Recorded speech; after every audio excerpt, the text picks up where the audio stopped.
All right. Well, good evening and welcome, everybody. I see that many of you are making your way from the waiting room into the webinar. So as you make your way here, I want to be the first to welcome you to a webinar that I have entitled Taking the Bar Exam, Making Sure It Is Different This Time. Now, for those of you who have not had the opportunity to meet, my name is Mike Sims. I'm an attorney. I'm the president of BARBRI, and I genuinely appreciate each and every one of you taking time to join me this evening.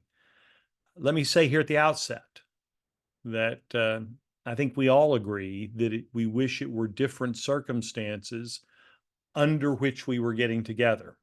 I get that. But more importantly, let me tell you that having done this now for 32 years, having done this for 64 bar exams, I want you to know something. I want you to know that that which has happened in the past is not destiny. And a big part of what I want to do with you in 30 to 45 minutes today is to prove that to you. And we're going to do that a couple of ways. The first way I'm going to prove to you that which has happened before is not destiny is by making sure you understand exactly how to think about the score on the bar exam. Very often people misinterpret it. Then secondly, and more importantly, I want to make sure you understand how to take a different approach to studying this time. And it is going to be a very much different approach. And that is for two reasons. Number one, that which you did before didn't get you the result you wanted. So we need to give you a different approach. But number two, and more importantly, as humans, we have a real tendency to believe that things tend to repeat, right? That's why stock brokerage ads always include the disclaimer, past results are not indicative of future performance. What I want you to know is that's exactly right.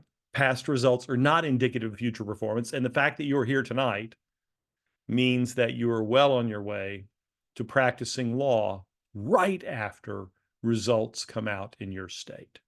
So with that, let's talk about how to make sure it's different this time. Now, when you studied before, your studying was probably very much along the line of what you see on the screen. Really hard work, a great deal of it, and every bit of it unpleasant. Now, I'm not going to try to tell you that it's not going to be hard work and a lot of it and unpleasant this time.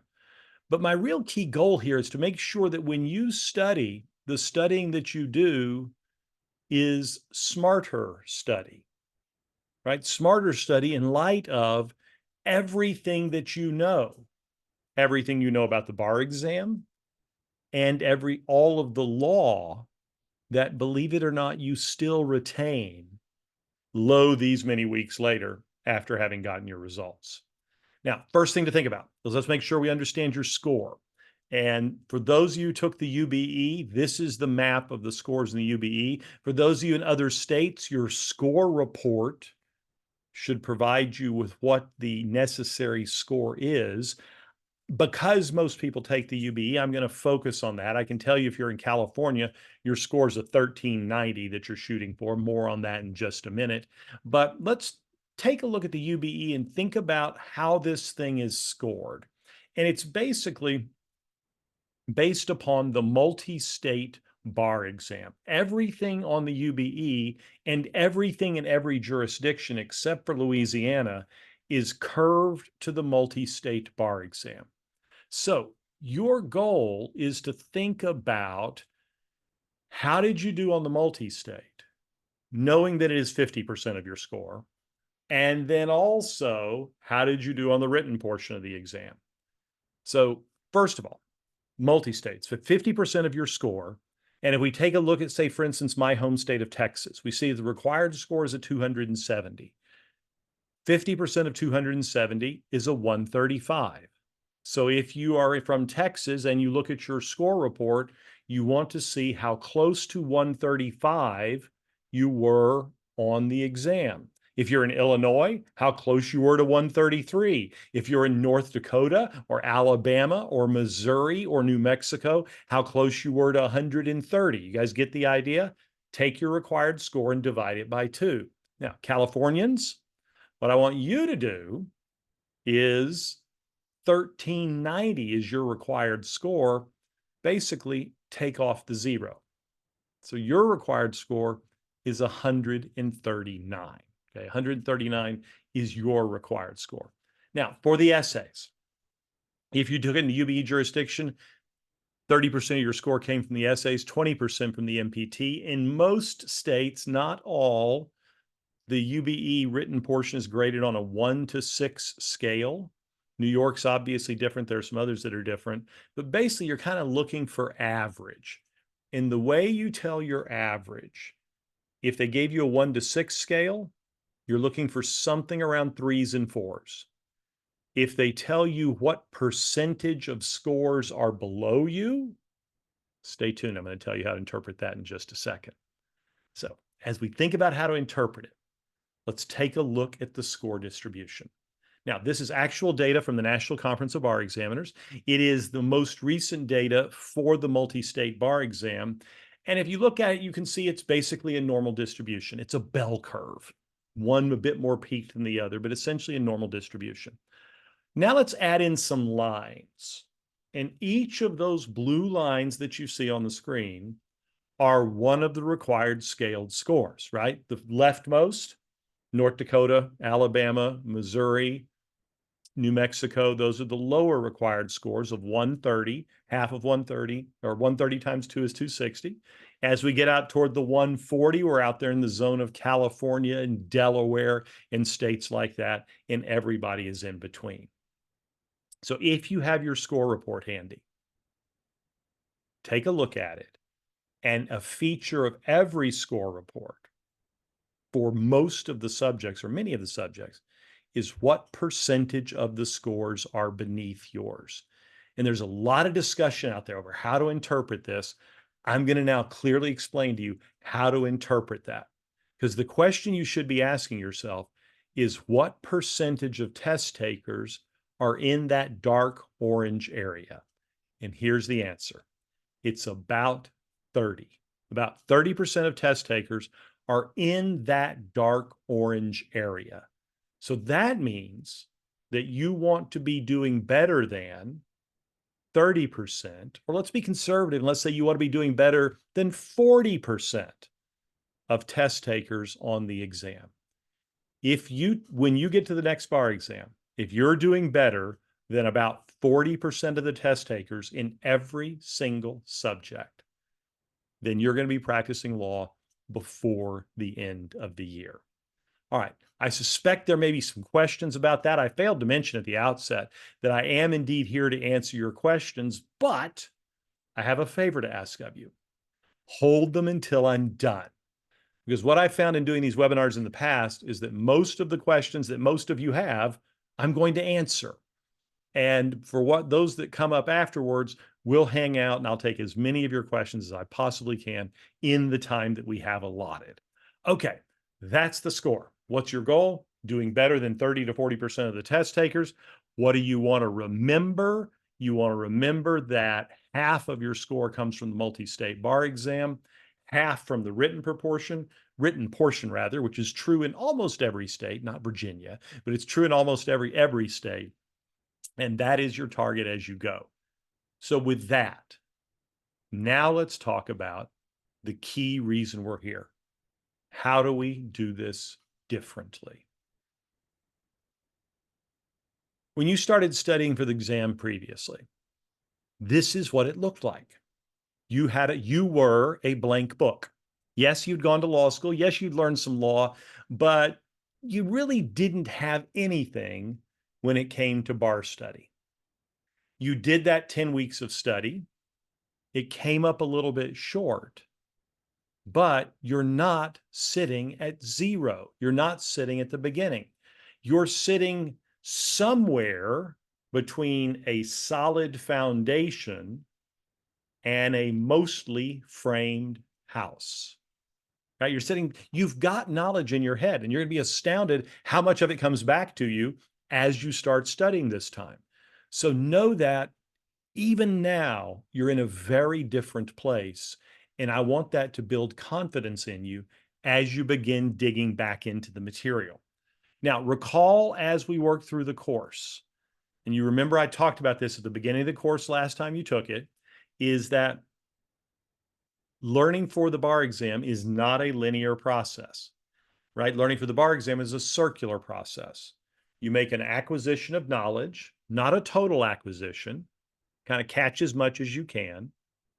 Then you're going to apply what knowledge you have acquired, assess where you are, and then go back and acquire some more knowledge. And then apply it again, assess where you are, and acquire some more. And you're going to go around and around and around, building up more sticks, more framing, more things like that as you go. And then you're going to find out that you know exactly enough law to pass the bar exam this time. Now, just to remind you about the tools you have available to you: acquisition of knowledge, outlines, and lectures. I am a firm believer in the lectures, even though I know you've seen them before. More on that in just a moment. Past practice questions. We're going to talk about doing those a little bit differently this time. And then when it comes to assessment, rather, turning in essays for grading still really matters. And remembering that when you're assessing your multi-state performance, we're not nearly as concerned with percentage correct as we are percentile ranking. And what percentile ranking are you shooting for? It's exactly right. Doing better than 30 to 40% of the people taking the exam. If you're doing that, you're doing exactly what you need to do. All right. With that baseline, let's talk about studying. Now, if you've logged into the PSP, you can see it looks very similar to the course that we put on this last February. A couple new things. In terms of thinking about how do you approach the course, you'll recall that our initial recommendation to you was to follow the Daily Recommendations tab. For most of you, that is not my recommendation. Let me explain why. The Daily Recommendations tab starts from the idea that you're working up from zero. All of you are not working up from zero. So here's my best advice. If you found your score overall, say in the 20th percentile or below, right? You found that only about 20% or even fewer of the scores were beneath yours overall, then I would follow the Daily Recommendations tab. Basically, we want to start over, recognizing you have a foundation, but it's not as thick as we'd like it to be. If your scores are higher than that, then you're probably going to want to take a subject by subject approach, starting first with those subjects where your scores are the lowest, and then building up toward those subjects where your scores are the strongest. Now, how do you do that? You click on the entire course tab, right? The entire course tab will give you the opportunity to filter by topic and assignment type as you go through there. So you can pick lectures, for instance, in civil procedure, or lectures in real property, or lectures in another subject. Now, you'll notice this time that the lectures are broken up a little bit differently if you took the course in February. So you're going to be able to do lectures by subtopic. You'll also see the lectures are shorter. But either way, the task is still the same: to actively listen to the lecture. In fact, this time, what I'd love to see you do is really actively listen. So if you have your Convisor mini review from the last course, have it open with your previous notes and annotations and really follow along, adding to your annotations, highlighting, actively thinking about and listening. Do I understand what I'm hearing? Under what circumstances might I need this rule of law? How would I recognize it in a fact pattern? All of those things are questions that should be running in your mind while you're actively listening to the lecture. Now, you also have available to you a book. The bookshelf has all of the digital copies of the books. Those are available to you as well. And the Convisor Mini Review remains the most printed text. The good news is it is also fully searchable in its digital form. So if you're trying to dig into personal jurisdiction, subject matter jurisdiction, Liz Pendens, if you're looking for some obscure concept, all of that is available to you in the Convisor Mini Review. Now, interestingly, too, when you're in the lectures, you can search by transcript through those as well. So if you want to dive into a certain subject, search the transcript of the lectures, search the text of the outlines, and you can feel free to start to dig in a little bit better and dive a little bit deeper as you're going subject by subject, from weak subjects to strong subjects.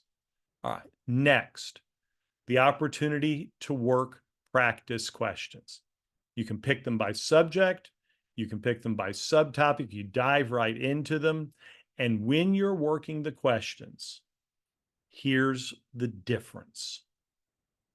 For many of you, you may have been focusing keenly on getting to a certain number of questions.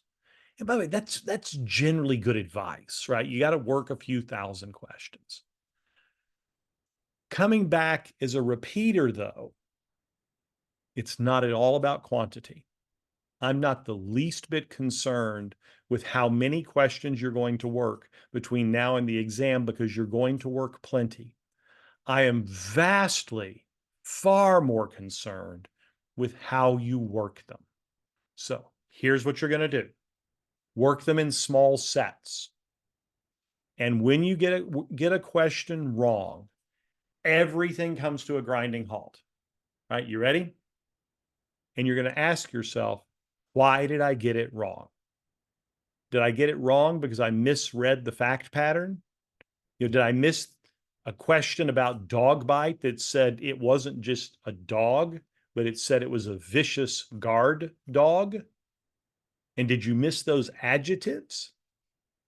If you miss the adjectives, I want you to do something that I don't encourage very much. I want you to actually scold yourself a little bit, because you've got to make sure you're a careful reader. But what if instead you missed that question about strict liability for dog bite because you had forgotten that there was a different rule for vicious guard dogs than there is for just regular old dogs? At that point, you know what you're going to do? Celebrate. Because guess what? You just learned this little remembered distinction of tort law, and it is built up, and it's now part of the framing that you're putting on your House of Bar exam knowledge, right? So miss it because you misread, brief scolding. Miss it because you didn't know the law, brief celebration. Now, what if you read the explanatory answer and you're still kind of going, huh? If at that point you're not getting it, yeah, you know what I'm about to say. Back to the outlines and take time. So I don't care if you're working 5 questions an hour. If you're working 5 questions an hour and learning 5 new things an hour because you're making 5 mistakes an hour, that's going to quickly turn into meaningful success as you go. Okay. So review of the lectures as needed, or review of the outlines, working multi-state questions slowly. Now, coming up will be the simulated MBE. If you did not take it last time, you have a real opportunity in front of you, because you're going to find out in real time where you are in comparison to everyone else. If you did take it last time, I think you've got an even greater opportunity, because not only are you going to find out this time where you are in comparison to everyone else, but you're also going to see that you've made real progress. Right? The simulated MBE, as scary as it is the single best confidence booster for repeat takers, because you're going to get a chance to see that your result this time is meaningfully different than your result was last time. Once you get those results, then it's going to be exactly what we talked about before. You're going to want to make your way back through the material, reacquiring knowledge, and building up exactly in the process the way we've been doing it so far. All right, the other thing I want to talk about is essay writing. Now, you guys know that I like essay writing a lot, right? I do the essay writing, at least the first part of the essay writing workshop. You can go in and pick lectures in the essay subjects. You're going to have an opportunity to work and submit essays for grading, and that's really important.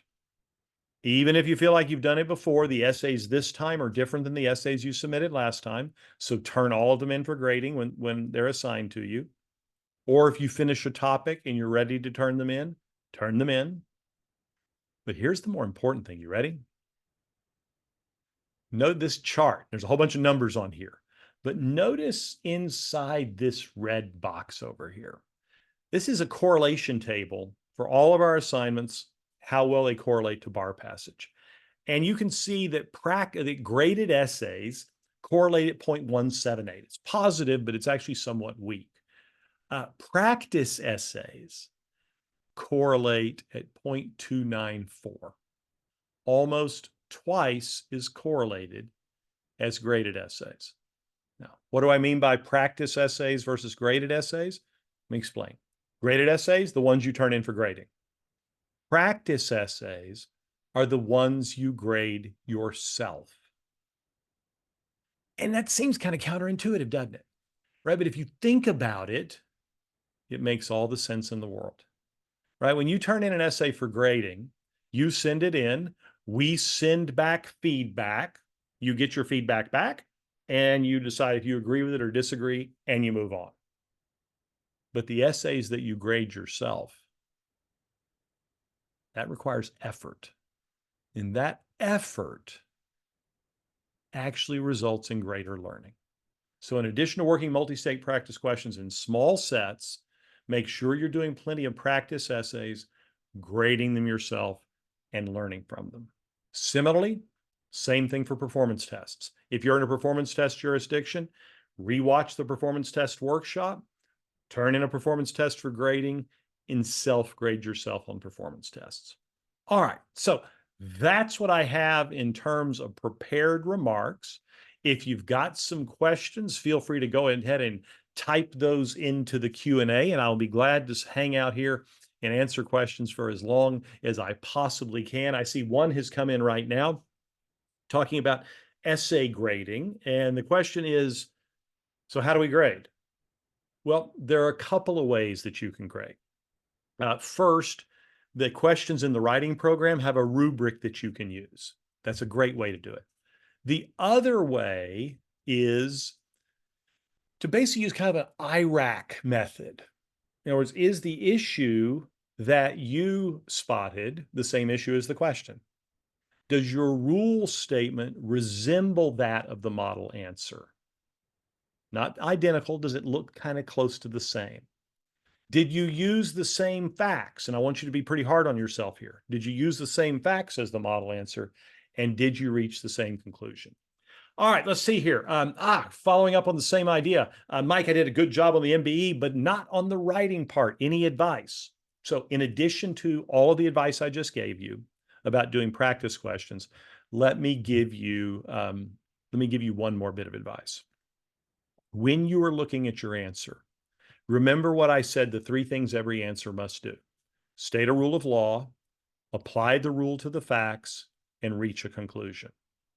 So I want you to look at the sentences that you write in your answer and ask, what is the purpose of each sentence? And each sentence should serve one and only one purpose. And if you have any sentence in there that doesn't serve one of those purposes, that sentence is surplusage, and it should be stricken from your writing.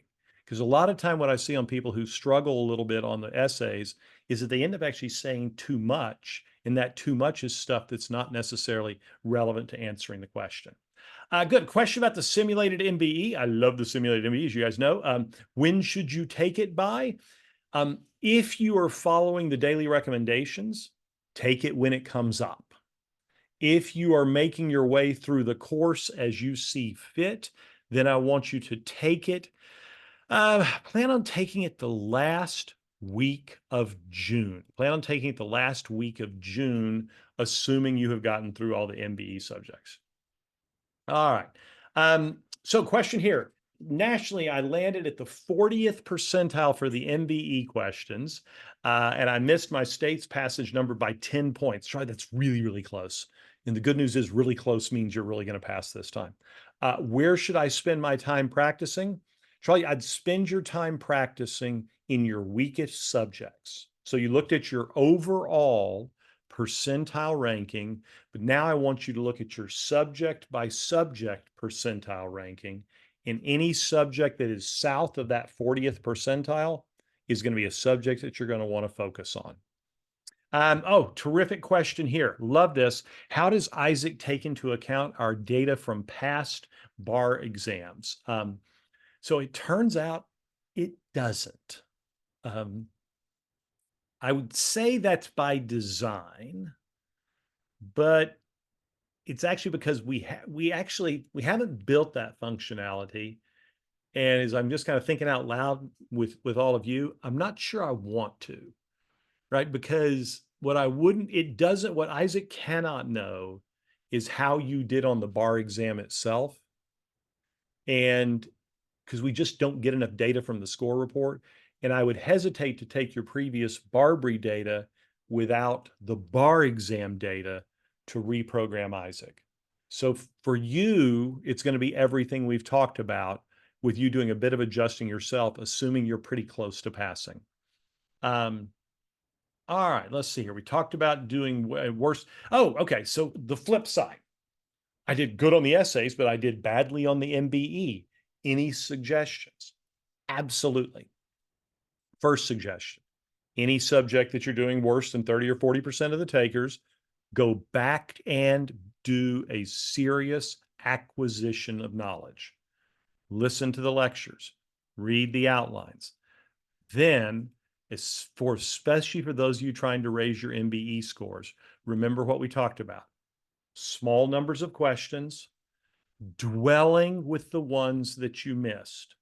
Small numbers of questions, dwelling with the ones that you missed, shoring up your knowledge, building the foundation as you go. All right. Let's see here. Yeah, so additional tips for LLM retakers. You have foreign trained attorneys. So yes, for those of you who are in the LLM group, if English is your second language and you find yourself struggling a little bit, especially on the written section of the exam, that idea I just talked about earlier, state a rule of law, apply the rule to the facts, reach a conclusion, that's really critical. Because if your writing perhaps is not as fast as you would like it to be because English is a second language, being very efficient with your writing, being very compact with your writing, actually lets you say more by saying less. So I would encourage you to really work to be hyper efficient, and then also work on multi-state questions. And for you, timing is going to matter. So you can certainly run a timer while you're doing BARBRI. Adaptabar, the MBE supplement, has a terrific timing feature in it that you might want to think about taking advantage of. That can be a real benefit to you as well. Yeah, here's an interesting question. This is actually really interesting. Folks taking the attorney exam, it seems great because you get to skip the multi-state. But if you're not working MBE questions, are you going to be less prepared? Potentially. Yes, you'll potentially be less prepared. So I wouldn't be afraid to sprinkle in some of the learning questions. The learning questions which come up at the front end of the PSP are actually carefully curated questions designed to do exactly what you're thinking about, teach you black letter law. So wouldn't worry about a lot about the advanced questions, but I think learning questions combined with working lots of past essays should put you in great stead considering the attorney's examination. Another question about not following Isaac. Let me do this one again for those of you who are going to not follow Isaac. When do you take the Sim MBE? Take the Sim MBE at the last week of June. Sim MBE should be taken in the last week of June if you're not following Isaac. And then in terms of doing capstone sets and exams, kind of scatter those through the month of July. Turns out there are no magic dates on those. I just want you doing them sufficiently that you can react to the scores that you get on things.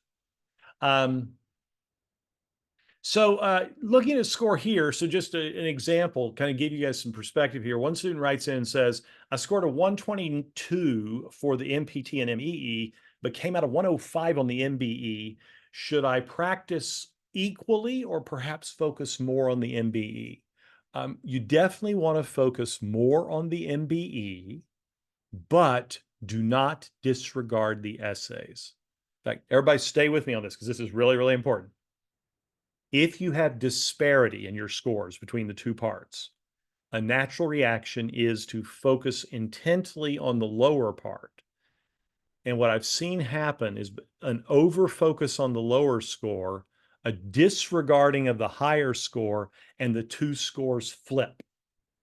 So what I want you to do is instead of focusing kind of on scores on each part, go back and think about those individual percentage scores, subject by subject. Any subject in which you're doing lower than about 40% of the population, that's a subject you dive into. And you do so working both MBE questions and essay questions as you go. Okay. Question about somebody who's only retaking the MBE. My guess is it is the Florida bar exam. The PSP does account for both. So here's what you want to do. If you are in a situation you're taking only the MBE, you're going to use the entire course tab, right? You're not going to worry about any of Isaac's automation at all because Isaac won't work for this. You're going to click on entire course tab. You're going to go first to the lectures to acquire knowledge, and then the rest of your time to the practice questions, making particularly sure that you take the simulated MBE when it comes up, because that's going to make a huge difference on your performance on the MBE. Here's somebody says, I feel like I need to review the substance of the subjects, but I'm a bit behind. Any suggestions? So if you're following the daily recommendations and you're a bit behind, then at that point, you're going to kind of want to try to pick up the pace a little bit. If you are instead clicking through the course as we've discussed, in that case, don't worry about being behind. There is no behind if you are charting your own path to build on your own foundation. That is, behind doesn't happen for you so long as you're learning as you go. All right, let's see here. Oh, so here's an interesting question. Do I recommend writing down the questions that you miss or the rules? I do not recommend writing down the questions that you miss. I'm not sure I know there's some folks who talk about that. I just don't think that's valuable. In terms of writing down the rules, yeah, you can do that. But what I would much rather you do is just stop and think about, why do I need to know this rule? Right? What is a context in which this rule might come up? So let me give you an example. Battery. Why do you need to know the rule of battery? It's not in case you encounter a harmful or offensive touching of another without consent, right? No, the reason you need to know the rule of battery is in case I hit you with a BARBRI book, right? Why do you need to know the rule of assault? In case I throw a BARBRI book at you and miss you. Why do you need to know piercing the corporate veil? In case I screw you and incorporate, right? You guys get the idea? So a really good way to learn rules is to always think about, what is the rule? What are its elements? And what is a story or a hypo that invokes that rule? That would be useful to write down. Rule, elements, and a story or hypo that invokes the rule. That I think actually could be super, super helpful. Oh, if the essay rubric is not in IRAC, they're not. How do you grade the essays? If you look at the rubrics are giving you sentences that should appear in your answer. So look for those sentences in your answer. When you see something or something like them, give yourself credit for them. Very good question. What time management advice do I have for those who work full-time or who have limited time off? So first thing, if you are working while you are studying for a second bar exam, you're like damn near everybody else studying for this exam. That is particularly common. First thing I want you to do is hold fast to you're not starting from zero. Secondly, ask your employer if it's possible to get the 2 weeks prior to the bar exam off. If so, what I want you to do is study as much as you can up until that period of time, and then put your head down and study hard for the time that follows thereafter. All right, let's see here. Does BARBRI collect data on past rates for retakers? The answer is no, because it's almost impossible to do. The bar examiners don't release that data. But what I can tell you is looking at the ABA ultimate bar passage data. An ultimate bar passage is essentially first time and second time takers. For almost every law school in the country, ultimate bar passage is far north of 90%. And the thing that I want all of you to hold fast to is the fact that you're here today. I mean, there's quite a few of you here, but there are a lot more people signed up for BARBRI as repeaters than are here today. And there are a lot of people who are repeating who aren't signed up for BARBRI. So the fact that you are here means that you are in the group who is doing the right stuff. And I know that's self-serving for me to say that, and I apologize if you just reacted that way. But yeah, I'm giving you the best advice I've got.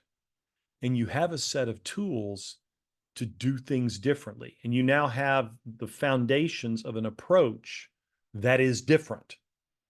And that different approach, working those questions in small groups, learning from your mistakes, focusing your study, is exactly the kind of stuff I've seen work again and again and again over my 30 years of having done this. So I actually feel really good for you, whether you're 2 points away or 42 points away. I feel like you're in actually a very, very good spot. My favorite question. How many essays should I complete each week and how many MBE questions? Oh, come on. You know I'm not going to answer that question, right? You know there is no magic number of questions to do.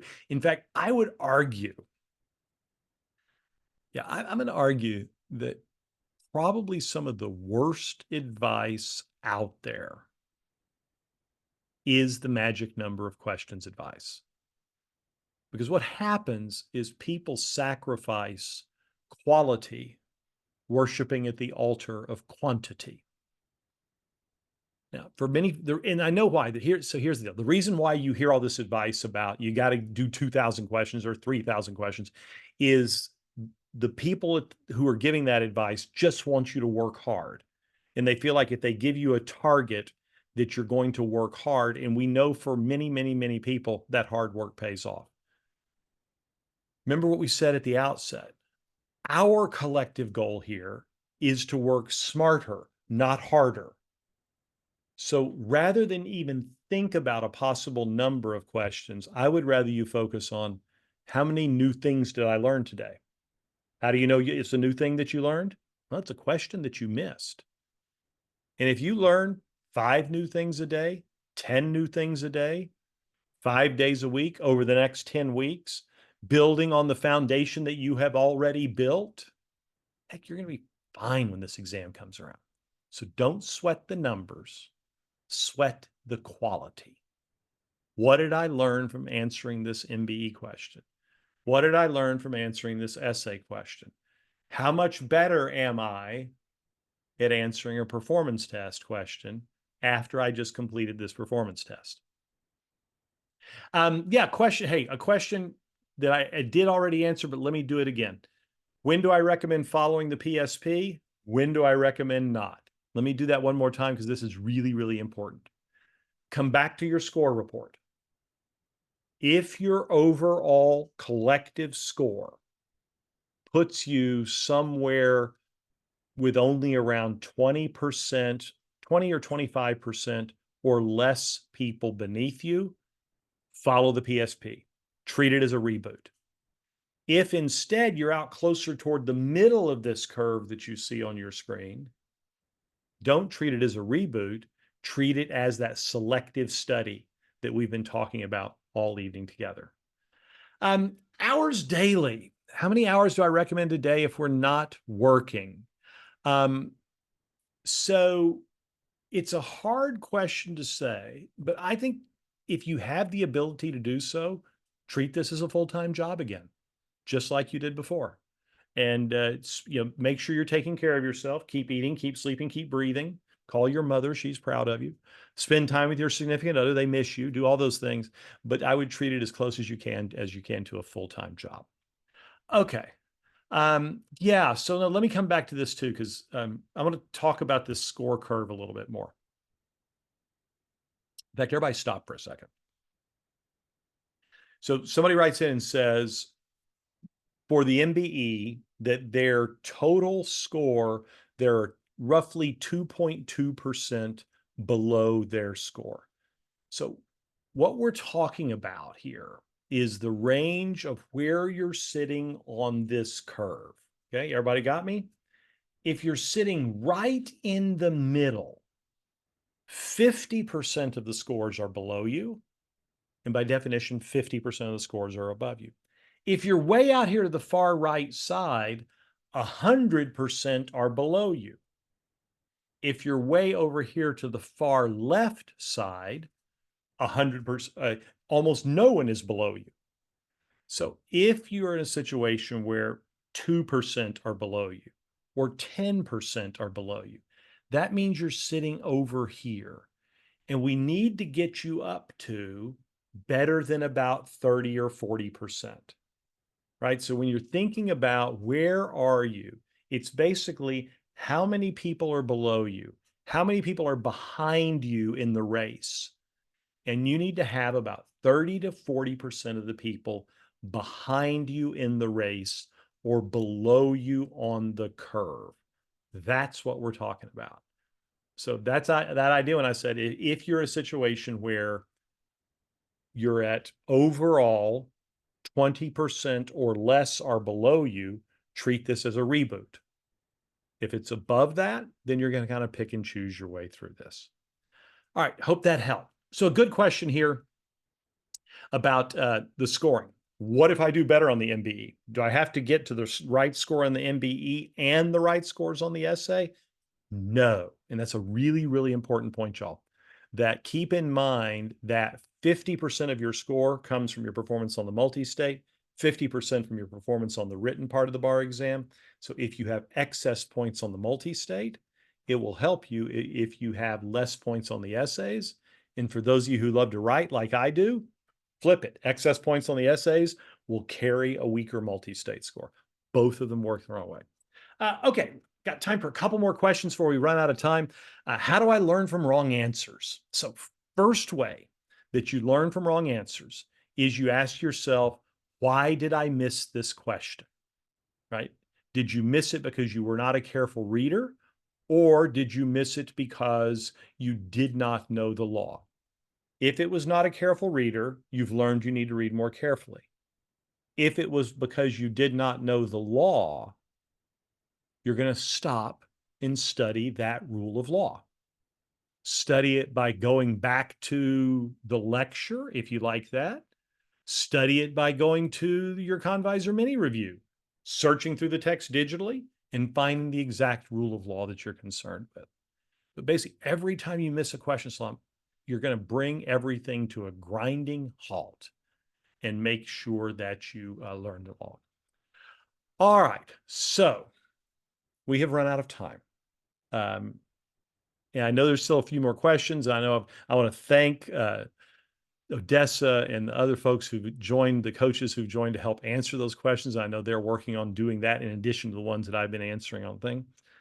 More importantly, I want to thank you for your time. Yeah, I know it is very precious. And I know, as I said at the outset, this is not where you want to spend your time. I also want to thank you for your dedication. I'm a firm believer. The world needs good lawyers. And to persevere through being unsuccessful on this test tells me that you are exactly the kind of person that the world needs. And I know this is not going to be easy this summer, but I promise you, for you and for us, it will all be worth it. Thank you so much for your time. Thank you for the trust that you placed in us. I wish you all the best. Bye-bye.